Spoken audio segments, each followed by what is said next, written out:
नाशिकमध्ये आपल्याला माहिती आहे की आपण बऱ्यापैकी माहिती दिलेलं आहे की किती पाऊस पडला आणि किती ठिकाणी काय काय गोष्टी घडलेल्या आहेत. परंतु एक गोष्टी आनंदी गोष्टी ही आहे की आपल्याकडे आतापर्यंत कुठल्याही प्रकारचे जीवहानीचे नुकसान या भागात झालेलं नाही आणि आपल्याला कुठल्याही प्रकारची म्हणजे इमर्जन्सी सिच्युएशन की कोणाला काढा या SDRF बोलवा या NDRF बोलवा या टाईप की परिस्थिती पण उद्भवलेली नाही.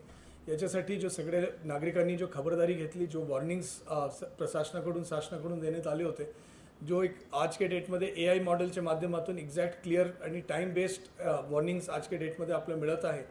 तर या अनुषंगाने मी सर्व नागरिकांचा विशेष आभार मानतो की त्यांनी या सगळे वॉर्निंगची विशेष खबरदारी घेऊन स्वतःचा आणि इतरांचा जीव वाचवायला आणि कुठल्याही प्रकारचे अपघात टाळायला खूप खूप खूप सहकार्य केले.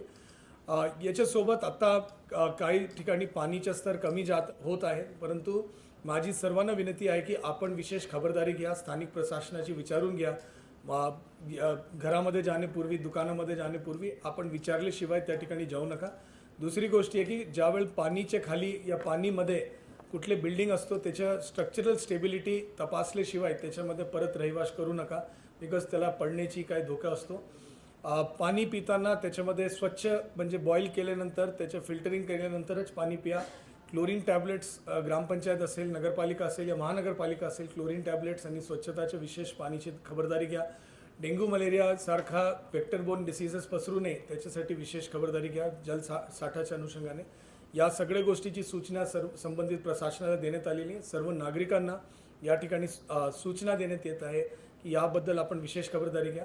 हवामान खात्यानं उद्यापासून ग्रीन अलर्ट दिलेला आहे, परंतु या परिस्थिती असतानाही विशेष खबरदारी, बिकॉज काय काय ठिकाणी पाणी साठा जमा आहे जो पुढच्या 2-3 दिवसमध्ये जाणार आहे. उद्या परवा शनिवार रविवार असेल, परंतु कुठलेही धबधबेचे ठिकाण, वॉटरफॉलचे ठिकाण असेल या पाणीच्या जवळ, नाला वगैरेच्या जवळ जाताना, नदीच्या जवळ जाताना आपण विशेष खबरदारी घ्या. त्या ठिकाणी पोलीसचा व्यापक बंदोबस्त ग्रामीण आणि शहरी भागामध्ये राहणार आहे, परंतु खबरदारी घेणं आपल्यावर बंधनकारक आहे. आपलं होलकर पूल आणि रामकुंड या परिसरमध्ये पाणीचा साठा, वहाँ पे डेंजर झोन 19,000 क्युसेक्सचा फ्लो रेट आहे, त्या रेंजमध्ये मेंटेन करण्यात आलेला आहे. क्योंकि गंगापूर धरणाला आपल्याला एक तिथे बफर आपल्याला निर्माण करायचं आहे, त्या अनुषंगाने त्या लेवलवर राहणार आहे.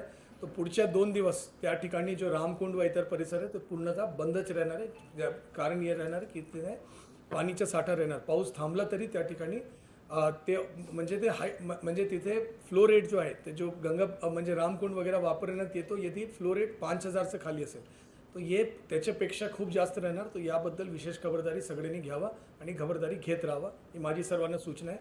संकटाचा वेळ अजून टळलेला नाही आहे, खबरदारी आपल्याला घेत राहायची आहे.